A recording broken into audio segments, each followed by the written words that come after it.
Well, let's begin. This is Limit Break, Final Fantasy Radio, and today we have a very special guest. We have Mega Ran, aka Random. That's how I got to know him, and he is a what we call, I would say, nerdcore. Is that the genre that we've termed? Yes, I would say so. I call it hip hop. Very much influenced by hip hop and video games, but as well as jazz and other genres of music that have inspired me along the way. But yeah, nerdcore seems to be the term, the popular term. Now you have a deep history in music as well. So I'd kind of like to dig into that just to begin, just kind of what your background in music, where you began with music, and then kind of where it's led you to today. I know that's a very open question, but wow, it is. But honestly, I think, gosh, my earliest music memories, I mean, outside of sitting in a music class in like second grade maybe, or just I think in the early 90s when everybody, as a teenager, when everybody kind of develops their own musical tastes and their own individuality and begins being able to go to the store and buy their own tapes and CDs and things like that. And college was a big part of that for me. Man, like I can remember my neighbor, my roommate, playing Dave Matthews Band nonstop and things like that. And stuff like that. So I've always had a love for music, but I feel like at that time, just being that much of an individual and being away from home, I was able to pick up and stack up my own collection. And so I would get hip hop, I would get pop, I would get R&B, I'd get, jazz, I'd get some alternative stuff. And I didn't write my first song until I guess it was maybe the mid or late 90s. And I think I was just caught up in a rush of really good hip hop. I think I was fortunate to be around at a time when a lot of the most influential groups had come about, from Public Enemy to A Tribe Called Quest, NWA, Snoop Dogg and Dr. Dre, so many more.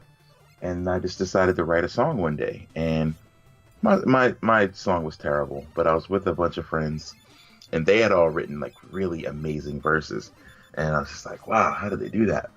And so I was really, really inspired to try to catch up with them. And I think that's what made me just write every day, practice every day. And then I got into eventually making beats. And it was a video game software that got me into making music production, which was MTV Music Generator.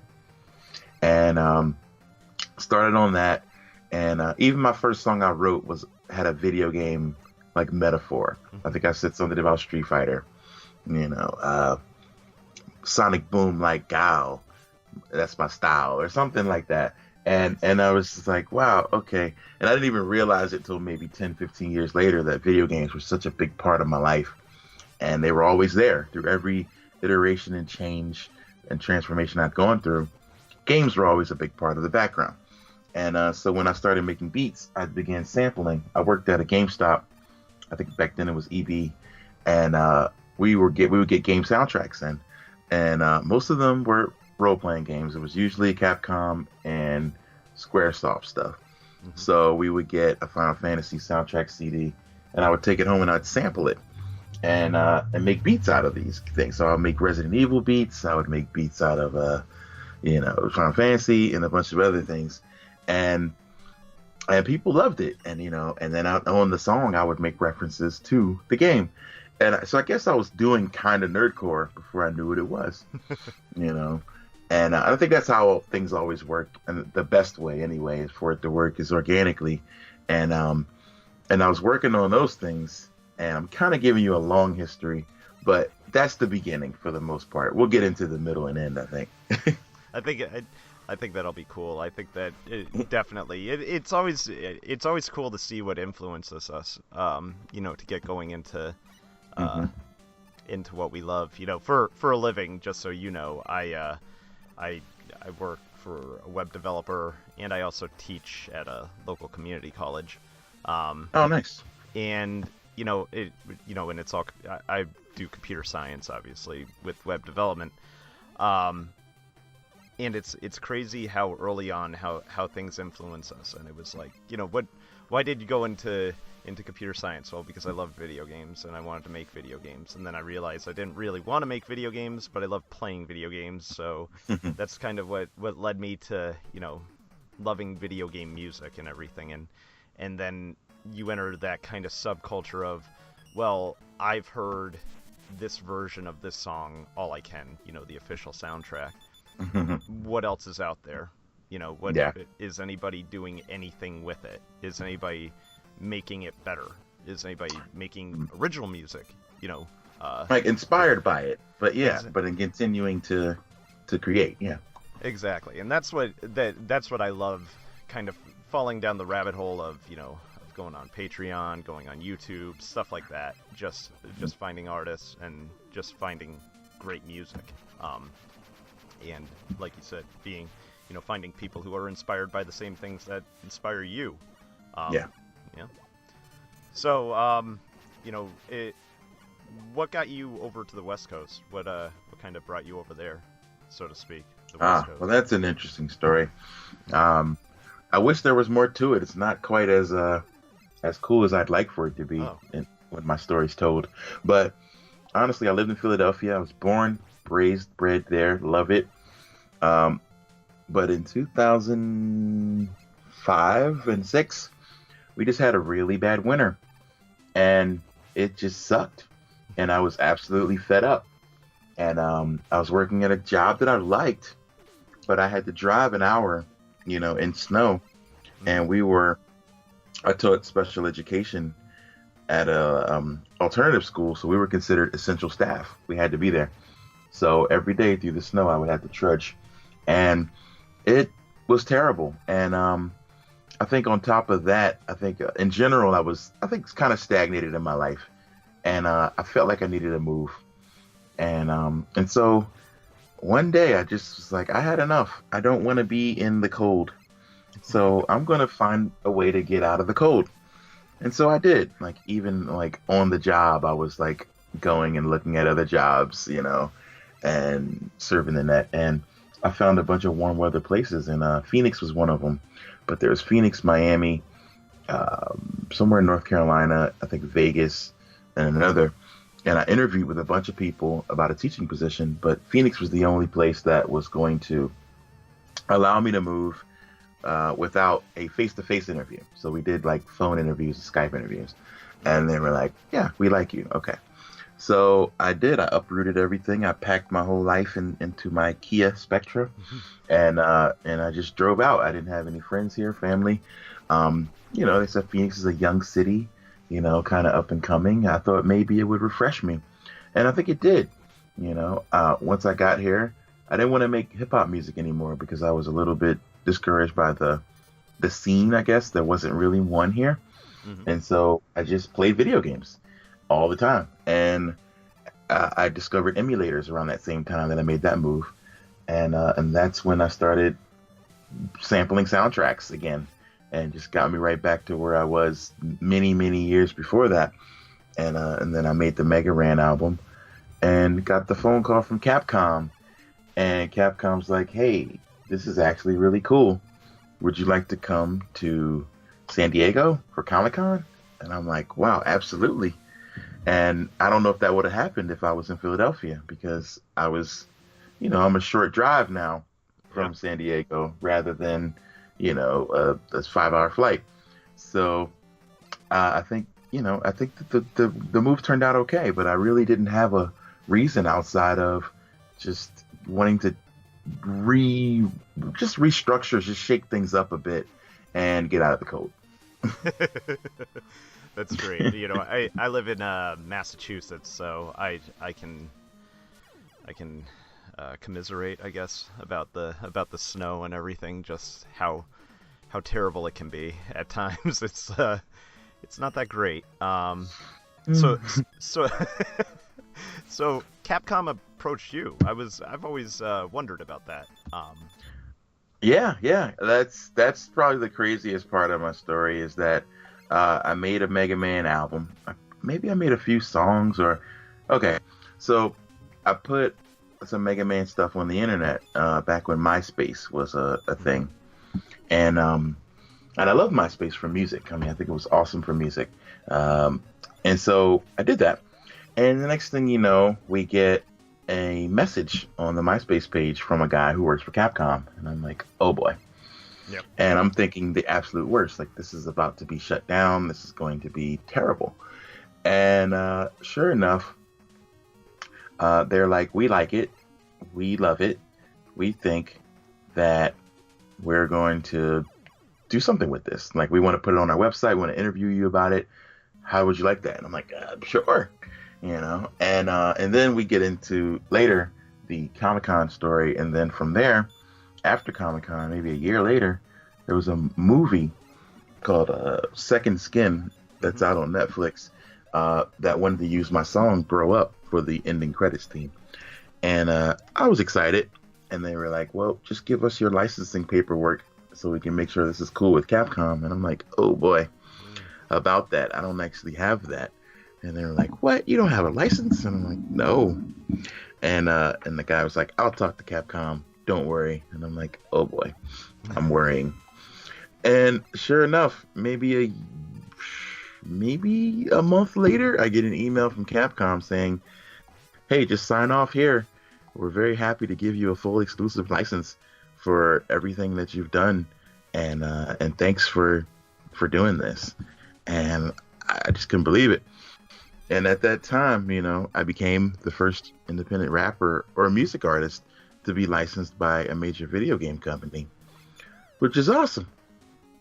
And the funny thing is that, it's one of the coolest things that you hear, because you hear, with, you're probably aware, like Pokemon Uranium and stuff like that, fan-made stuff, anything that is fan-made right now, Pokemon Uranium, the Metroid 2 fan-made game. Yeah. These are games that get shut down, and everybody has this, and it's almost refreshing in a way where it's like this company goes, yeah, we support you and we think what you're doing is awesome, and just sign right here, and your stuff is licensed, we give you our blessing, Yeah. that sort of thing. That's insane. That's not normally the story. You're absolutely right. And Capcom was way ahead of the curve on that, I think. At that time they had, and they still do, they have Capcom Unity, which is a total community site, which basically just does that, just shines light on fan art and things like that. So, Capcom has, I think, been the first major company to kind of embrace a lot of fan work. I mean, the earliest I can remember is, I think when they did a Street Fighter 2 HD remix, they let OC Remix do the soundtrack, and then after that they did the Street Fighter versus Mega Man game, which was a fan-made game. They, threw their stamp on that. So yeah, they've been really ahead of the curve on just cooperating and collaborating with the fans, which is awesome. That is so cool. So, like you said, with getting out west, trying to rediscover, hip hop and everything, and I follow you on social media quite a bit, and I follow your work and all of that, and one thing that I love is kind of your message of, staying positive, going, having the engine, having the drive. It's one of the coolest messages that you have, and like with your with Pokemon Go and everything, I loved how you wanted to get fans involved, taking pictures of taking video of fans playing Pokemon Go, for your video. I mean, how do you keep it together? How do you keep on going? I mean, is there a secret? Is there a fountain of youth in Phoenix that just gives you perpetual energy? I don't know. The sun, nah, I don't know, man. I honestly feel like I read a quote that says, like, creativity is an infinite source of energy, and I honestly believe that. I feel like I have so many ideas, and those ideas keep me going. They wake me up out of my sleep. I turn off a game sometimes when I have an idea and I gotta run to the computer and get it out. So it's exciting exciting to me because always feel like I'm making up for lost time. Like I wasted a lot of time early on in my life. I think we all have, I guess, Hmm. to a degree. I didn't really chase my dreams. I just kind of existed for a while, you know. I was teaching, I'd go home, go to bed, wake up, do it again, And I never really did a whole lot to chase my dreams. And I felt like at some point, and I feel like it was right around the time of the move, something just kind of stuck and just like stuck me and just woke me up. And now all those ideas I've had for years, I'm just always working and thinking of a way to make those a reality. Hmm. Very cool. So there is no secret. The secret is there is no secret. Well, there we go. That if anything, at least we know that I love the idea of creativity and everything, that how that keeps people going. And you see it with musicians, you see it with artists just in general. Creative. I refer to them as creatives. They typically have such a drive, but at the same time, you have to do something with those ideas and everything, and you're doing it, which is so cool. One thing that obviously, with this being a Final Fantasy radio podcast, I definitely want to touch on Black Materia, and I was able to get my hands on the special white release that you just had recently, and I love that. That's just so cool. Obviously you probably got the inspiration from playing the game, but what kind of dragged that out? What parts of the game, or I guess what made you go, I need to make an album based on this game? Well, the fact that I could never get it out of my head. I mean, for a while I was playing it once a year, and when I got the idea, I was playing it on PSP, and I was just like, man, this game. This has never escaped me. It's never gotten boring to me. Never gotten old. It's always been exciting. And the music just always takes me back to a really fun time. I could picture where I was the first time I saw, a summon, and just my eyes just lighting up, just like, oh my God, this is the greatest thing ever.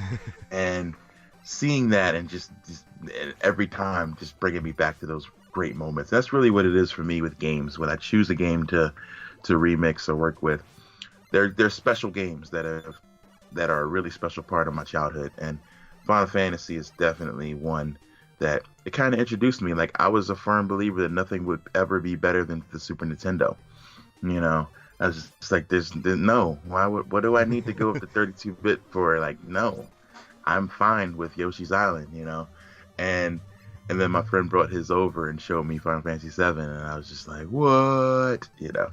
And so I'll always remember those moments, and that's really what it was for Final Fantasy for me. The story is still amazing, and so it's definitely an album that, besides my newest one, RNDM, it's the album I took the longest to create, because I went in, I wrote down the whole story, rewrote the story, placed myself into certain characters, and dug deep throughout those characters, and even through fan art and things, and of just fan fictions, and did built this universe based on what I knew, and it was quite the undertaking, but I'm super proud of how it came out. It honestly, like I said, not like I said, but as I've told people, one day I did an Amazon search for Final Fantasy VII for no other reason than just finding stuff, just being like, I want to buy something related to Final Fantasy, let's see what this does. And I came upon Black Materia, and I was like, the hell is this? Is this music? And then that started, that was one of the, I was like, oh, it's music for Final Fantasy VII, I'm gonna buy this right now. And I remember just sitting there in my office, my wife, it was in the morning, my wife is asleep and everything, and I'm listening to it in my office, and I'm like, oh my God, this is awesome. And I'm like this is so cool, because how you're just working through the characters, just telling the story. Like you said, I think that's what's so cool about Black Materia, is that you're winding through a story, and you get to the end, and it's this epic Sephiroth theme, and it's so awesome. And so talking about Final Fantasy VII, there's a remake coming out. What are your Are you excited?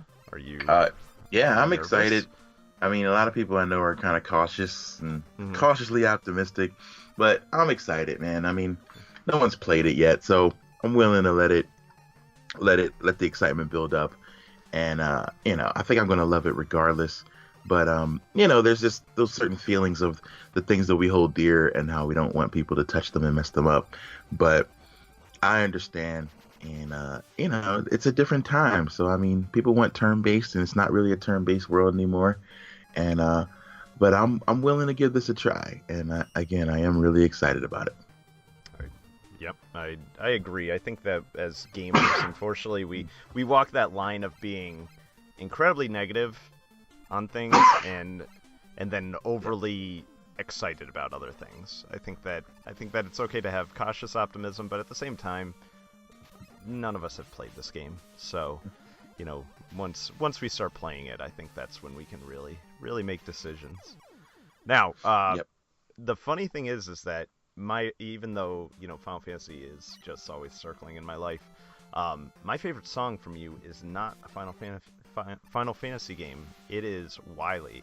That is by far my favorite song from you, and it's the funny thing is that I love a lot of your music, but Wily is one that sticks in my mind. So obviously with the name Mega Ran and everything, we know where you're going with the theme.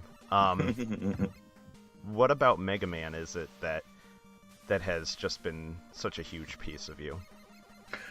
Man, as long as I can remember, because there've been so many Mega Mans that there's always seems to have been a new Mega Man release, and it's mainly been the music, but I think the challenge of the games itself. On top of that, I mean, I used to play through Mega Man games and record it on my VCR, and just go back and watch it. I don't know what it was, but I was just so into it. The whole universe, the story, the controls, the colors, and it was that Mega Man 2 Nintendo Power issue, honestly, way back in the day. And when I got it, I was absolutely just stuck. Like, this was all I could think about. I begged my mother for the game, and the game was too expensive, so she got me Mega Man 1, and it was so hard. But again, it was the time when your parents got you one game and you couldn't get another, so you just played that one over and over again. And so I did. I played that Mega Man game over and over again until I finally beat it. And by that time, Mega Man 2 had been discounted, so I was able to finally get it. And so I was a little behind on all of them, but I couldn't stop playing them. I mean, the music, especially in 2, I think has stuck with me forever. And I feel like when something stays with me forever, that's when it's something that I need to work on. I'll just randomly be walking around humming the Bubble Man theme, and I'm like, it's time for me to work on something with this. And so I do. And that Mega Man was the one for me. And it's always been, I don't know why, but it's just always been really close to me. I feel like, I guess deep down, the concept of Mega Man being able to shift his form in order to for whatever the situation is something that I've always tried to do. When I call myself Random, it was for that reason. I just wanted to be anything at any time. And Random's actually based on a comic book character by the name Random, who was able to transform into anything. And and I felt like that's what I wanted to be able to do musically. And then here comes this character who's also able to transform and into whatever he needs for the situation. So I wanted to be that guy, a situational musician, and here I am. And here you are. That's pretty cool. That's really awesome. I like that kind of the idea that you can change into whatever you need to, whatever you want to. So with obviously with Mega Man kind of being this big influence, when you have games, well, Mighty Number 9 has come out. There's 20XX, which I've played. I don't know if you have yet. I have. I played it a little bit at PAX East, and then they gave me, and I bought a Steam code. Yeah. Yep. So what do you think of the, I guess, the I almost want to call them tributes to Mega Man in a sense, because they almost, they're incredibly similar to the style. What's your thinking behind them and everything? I think it's great. I think that, most of the time, I think people nail it. I think that it's a very unique gaming style that hasn't gone out of style. And I think sometimes people want a simple game with two buttons that, where the point is get from point A to point B, and make it interesting and fun on the way there with some great music. And you don't need a game with like 17 button commands sometimes. And so there's definitely a place for it. So I'm a big fan when people who truly love it, and I felt that way with the 20XX game. Like, these guys absolutely, they loved it. They love Mega Man X. They feel it and the passion just like I did, and it felt just like it. So I thought it was great. As long as it's fun, and as long as it's I think that mainly the fun factor is the most important to me. And if it's fun, I'll play it for sure. Definitely. So what's coming up for you? I'm looking at your calendar here. You got a lot of tours, a lot of moving around here going on. You're in California in the next few days. You're then headed out a little east and then back west. In October, I know. Let's see. You're coming to Boston at some point, or Cambridge, I should say. Yes. In October. So how long are you on the road for? Are you going kind of just cross country? This tour will have me out for most of the rest of this year. Mm-hmm. So it's going to be crazy, to say the least. This has definitely been the busiest year of my life. And I think that's a good thing. It lets me know that I'm kind of going in the right direction. Mm-hmm. Or maybe I'm just working harder and not smarter. I don't know. But it's definitely been the busiest year. And for that reason, I haven't put out a full-length album this year. But I got so many ideas that I want to get out. But in the meantime, I've just been fortunate and very lucky to be able to travel and tour based on what I did last year, and the year before that. And people still talk to me about Black Materia or Wiley or, things like that. So I'm really lucky to be in a position now where I want to make sure that everybody fully digests the older catalog, before I flood things with another release. So it's a really good place to be in. And I'm not complaining about it at all, because I love it. And I know many of my friends and people that would kill for a position like this and to be able to travel. And so I'm super lucky. And so yeah, it's going to be fun, but it's definitely a challenge. I just got married last year, so being able to try to balance, thank you, trying to balance married life, with Mega Man life is definitely tough. So just working on getting a balance. So I make sure that the time that we do spend together is extra special, so that when we're apart, we're able to think about those really good times, So I'm working on it, and I think that it's a challenge, but I'm always up to a challenge. Very cool. So where can people find you? Like, I know you're on Patreon. I know you're on Facebook, but how do you want people to discover your music in particular? Well, I would like for people to find me probably on Bandcamp. I think that that's where everything is, and there's a lot of free releases there. I think it's a good place to go catch up. It might be a little intimidating just seeing all those releases, but a lot of them are EPs. They're free releases. There were remixes. There's so many things. Patreon is for a very specific group, and it's usually like a time capsule of whatever I'm thinking at that time and whatever I'm inspired by at that time. So it's a good way to see progression and to see where my head is in different months. But I think Bandcamp is the place to go, where you'll get everything.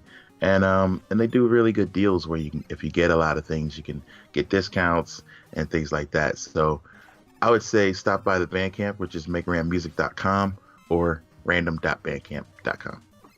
Very cool. I'm not going to keep you any longer. I thank you so much for taking the time out of your day. I know that you're probably on your way out of the house at this moment. So, I'll be at the Middle East in October in Cambridge to catch you there. And I'm going to tell everyone and anyone who wants to know that they should go see you. But thank you so much for making the time. We truly appreciate it, and look forward to seeing you on the road. All right. Likewise, man. I'll see you soon. Alrighty. Take care, man. Yeah. All right. Bye. Bye. Hey, guys. Thank you so much for listening to our podcast. If you want to hear more, or if you have an opinion, feel free to let us know.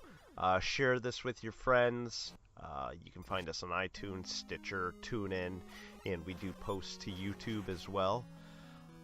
Any opinions really help us out with developing this more. We have a lot of cool things down the pipe for you, so please give us a listen and share us with your friends. Thank you so much.